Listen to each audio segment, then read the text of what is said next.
नमस्कार साथियों, मैं अविनाश दास रेशनल कबीर यूट्यूब चैनल में आप सबका हार्दिक स्वागत करता हूं। साथियों, अभी महाकुंभ चल रहा है। लोगों ने बताया कि 144 साल के बाद महाकुंभ लगता है।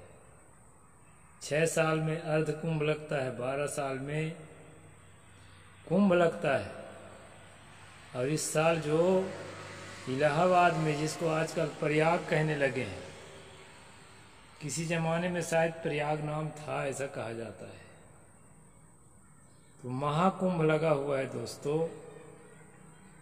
और मैं मोबाइल के माध्यम से देखा तो आधे लोग तो कमर में लंगोटी बांधे हैं, आधे लोग तो लंगोटी भी नहीं बांधे हैं, नंग धड़ंग पूरे जटाजूट वाले, बकरी के भीड़ की तरह जो है वहां सब पानी में डूबे जा रहे हैं। बकरी भेड़ जैसे झुंड के झुंड चलते हैं वैसे। और इसमें क्या लॉजिक है मैं नहीं जानता। कुछ इसके पीछे तर्क होगा उनका। कहा जाता है समुद्र मंथन जब किया गया था तो उसमें से अमृत निकल गया, और अमृत के घड़े को जो है रख करके जा रहे थे, घड़ा को ही कुंभ कहते हैं दोस्तों। तो 4 जगह उसके बूंदे छलक गई गिर के, उसमें से ओवरफ्लो होके गिर गई। वही 4 जगह है नासिक, उज्जैन और इलाहाबाद, हरिद्वार।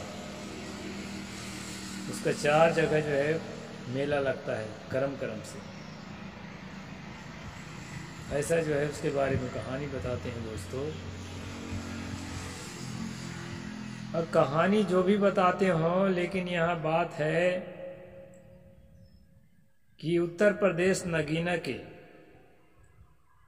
सांसद चंद्रशेखर ने कहा कि भाई जो लोग पाप किए हों वो पाप धोने के लिए जाएं कुंभ में। हमारा क्या काम है कुंभ में जाने का, नहाने का। एक शंकराचार्य ने उत्तर भी दिया कि वो तो ठीक ही कहते हैं, यहाँ हम लोग पाप धोने आए हैं, जाने अनजाने में हमसे पाप होता रहता है। कुछ जाने में भी होता है, अनजाने में होता है, तो पाप धोने ही आए हैं। साथियों, सदगुरु कबीर साहब की राय इस विषय पर क्या है वो मैं आपको बता देता हूँ। फिर मनु की राय क्या है वो भी बताऊंगा। सदगुरु ने कहा, तीरथ गए ते बही मुए, जूड़े पानी नहाए, कहाँ कबीर सुनो हो संतो, राक्षस होए पछताए। सदगुरु ने कहा, जो तीर्थ में स्नान करके पाप मिटने का भरोसा रखते हैं वो क्या करते हैं, ठंडे पानी में कितने तो नहाते नहाते बह करके मर जाते हैं, क्योंकि हाथ पैर जकड़ जाता है। तैरना आता भी है तो नहीं तैर पाते। ठंडी के दिन में प्रायः ये पर्व आता है। दोस्तों, आजकल तो वैज्ञानिक संसाधन इतने हो गए हैं कि मरने से बचा लेते हैं बहुतों को, लेकिन पहले तो हजारों मर जाते रहे होंगे कबीर साहब के जमाने में। उसको देख करके उन्होंने कहा कि तीर्थ गए। वो तो काशी गंगा घाट के आसे पास में रहने वाले थे, वो तो ज्यादा डिटेल से जानते रहे। तीर्थ गए थे बही मुँह, जूड़े पानी नहाए, ठंडा पानी में नहाते नहाते कितने लोग बह बह के मर गए। कबीर साहब के सामने ऐसा होता था। और जो नहीं मरे, बच के आ गए, वो सब क्या करे, वो राक्षस हो गए।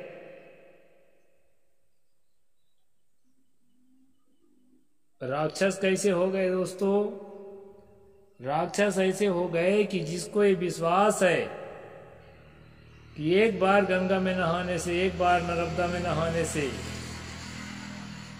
साल भर, 2 साल, 5 साल, 6 साल जितना भी करे हैं सारा पाप कट जाता है।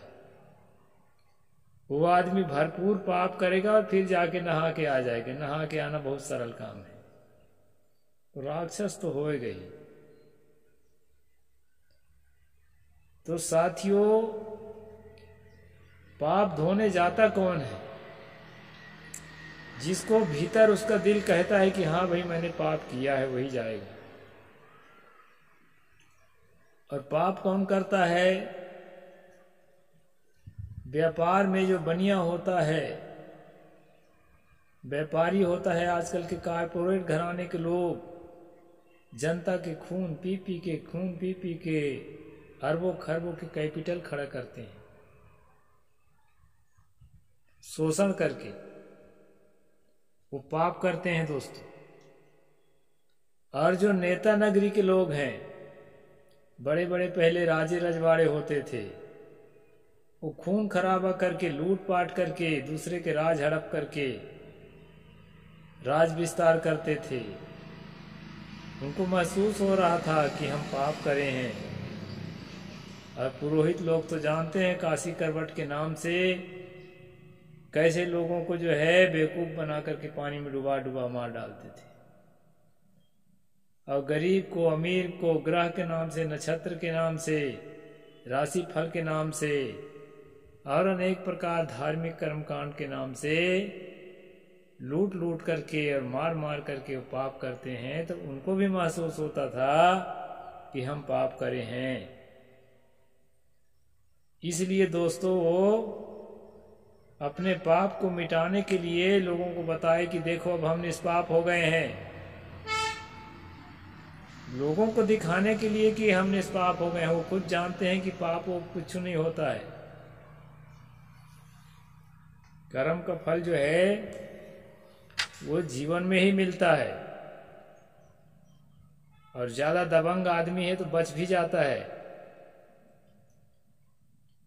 तो साथियों, अपने को निर्दोष दिखाने के लिए गंगा नहाने का, नर्मदा नहाने का कॉन्सेप्ट जो है इन लोगों ने लोगों के सामने पेश किया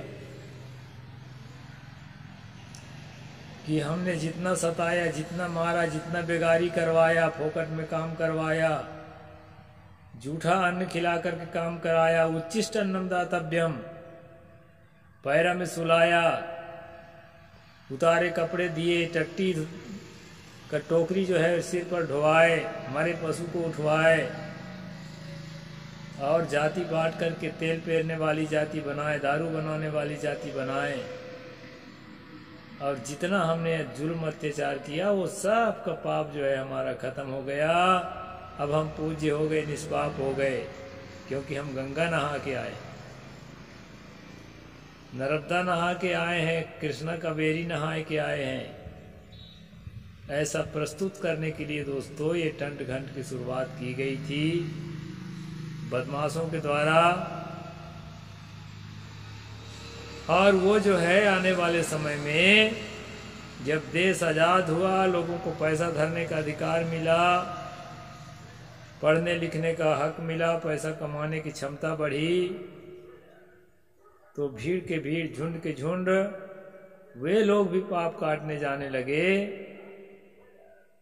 जिनके पानी में जाने से पानी अशुद्ध हो जाता था। जानते हैं पानी का आंदोलन बाबा साहेब को करना पड़ा था पानी पीने का, कि सार्वजनिक तालाब में, सार्वजनिक नदी में हम भी पानी पी सकते हैं। इसके लिए आंदोलन करना पड़ा था और बार बार असफल होना पड़ा था।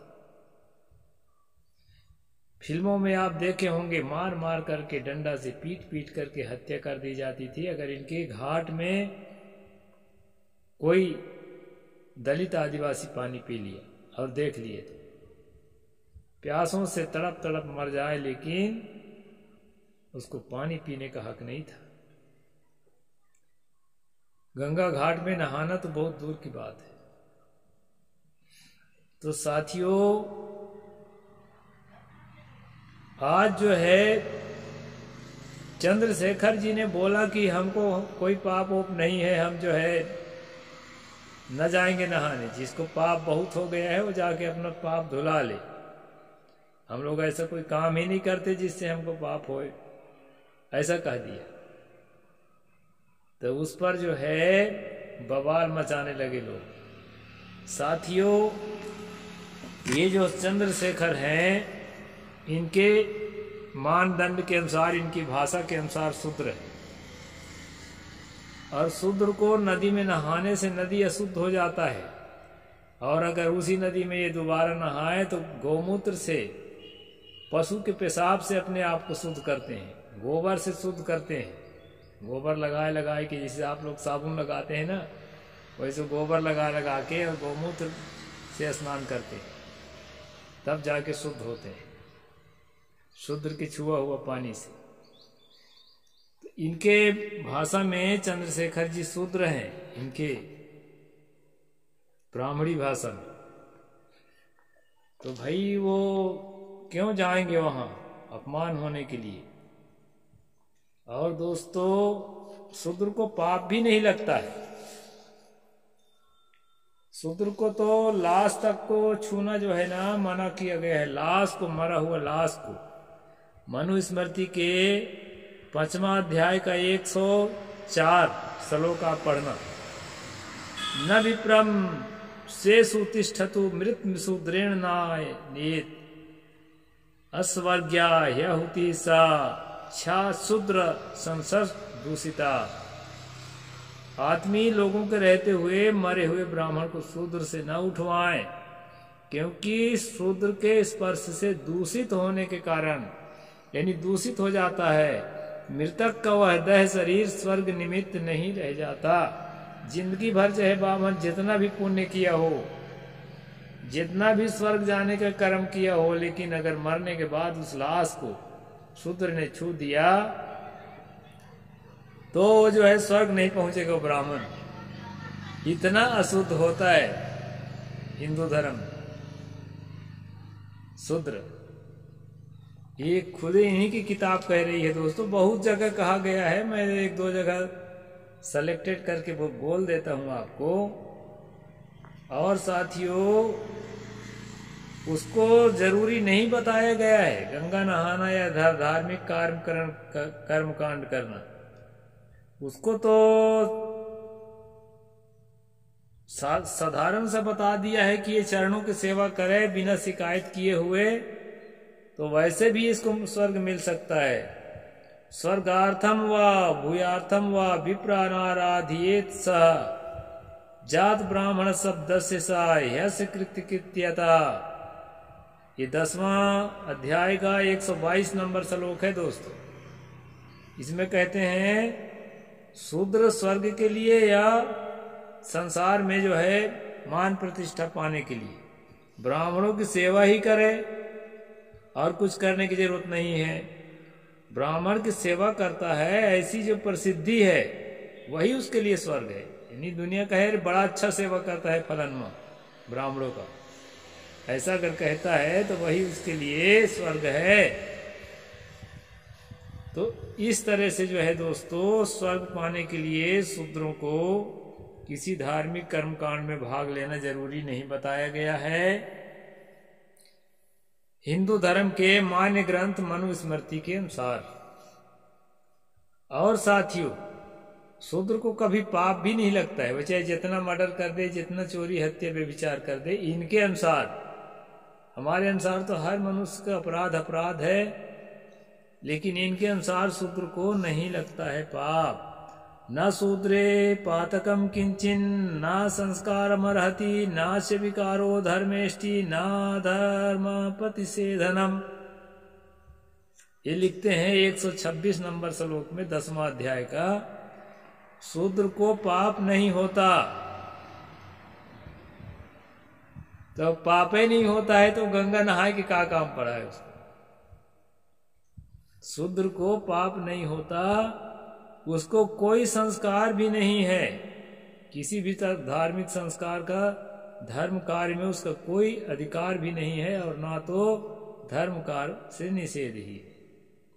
मतलब धर्म कार्य करता है तो ठीक, नहीं करता है तो ठीक, उसका कोई मतलब नहीं, और उसको पाप लगता ही नहीं है। और दूसरी बात, गंगा नहाने, जमुना नहाने, नर्मदा नहाने जाएंगे तो ट्रेन का टिकट लगेगा कि नहीं लगेगा? वहां जाएंगे तो खर्चा लगेगा कि नहीं लगेगा? शूद्र को पैसा रखने का हक भी नहीं दिया गया है, तो बिना पैसा के कैसे तीर्थ होगा? और वहां घाट घाट गली गली में दान मांगते हैं, क्या देगा बेचारा?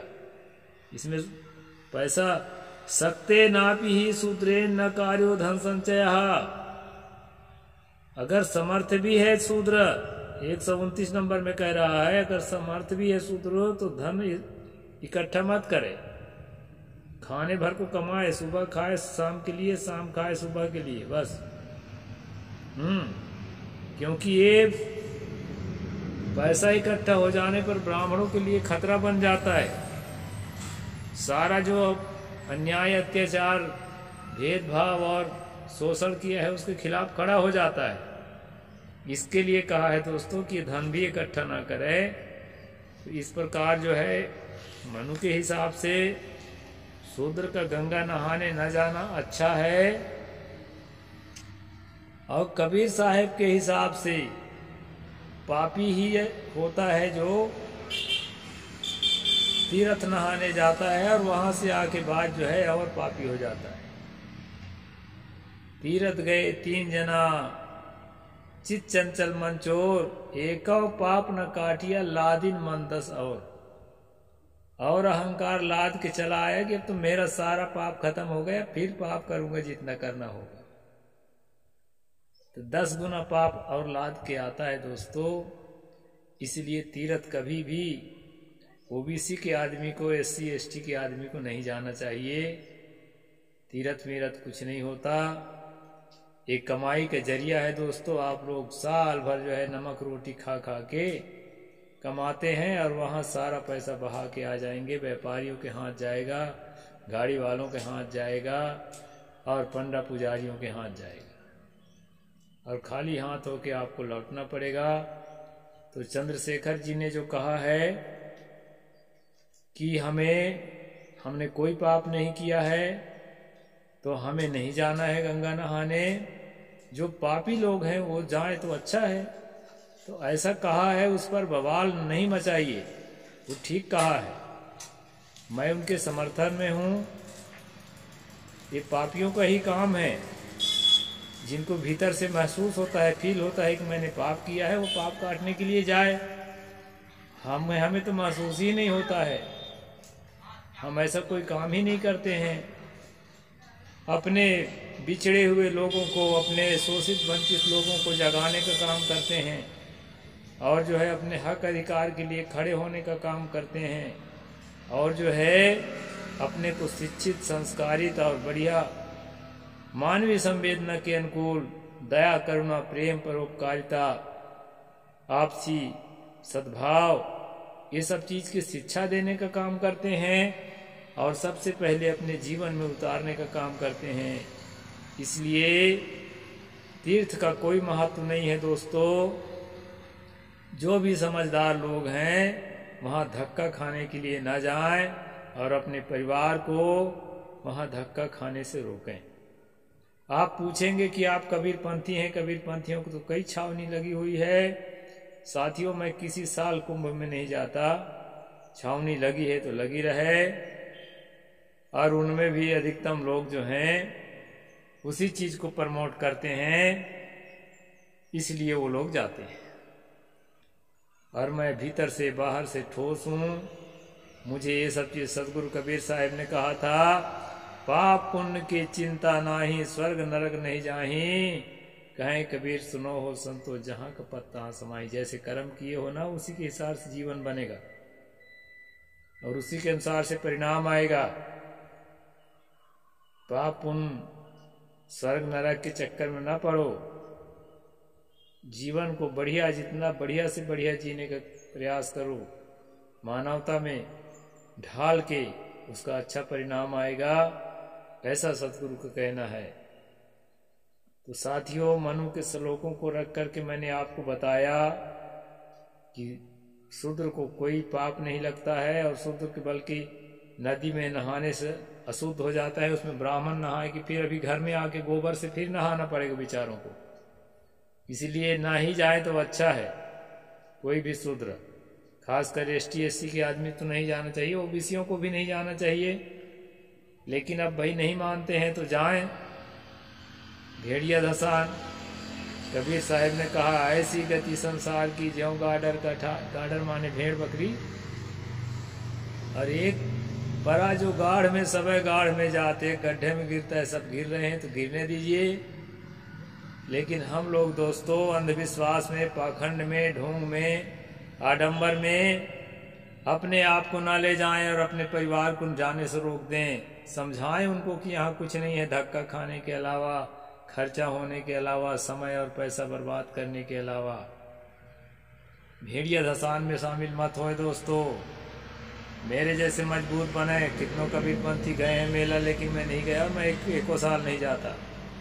हर साल मज़े से रहता हूँ, अपना कमाता खाता हूँ, भजन करता हूँ, आत्मचिंतन करता हूँ, अपनी बुराइयों को अपने अंदर से बाहर निकालता हूँ और अच्छाइयों में जीवन जीने का पूरा अभ्यास करता रहता हूँ। मेरे से कोई भूल ना हो जाए। अपने लोगों को, शोषित वंचित पीड़ित लोगों को मेरे द्वारा कोई कष्ट ना हो जाए। और शोषकों के खिलाफ थोड़ा ज़रूर बोलता हूँ, उनको कष्ट होता होगा तो उसके लिए मैं विवश हूँ दोस्तों। शोषण बंद होना चाहिए, तभी जो है हम देश को आगे ले जा सकते हैं।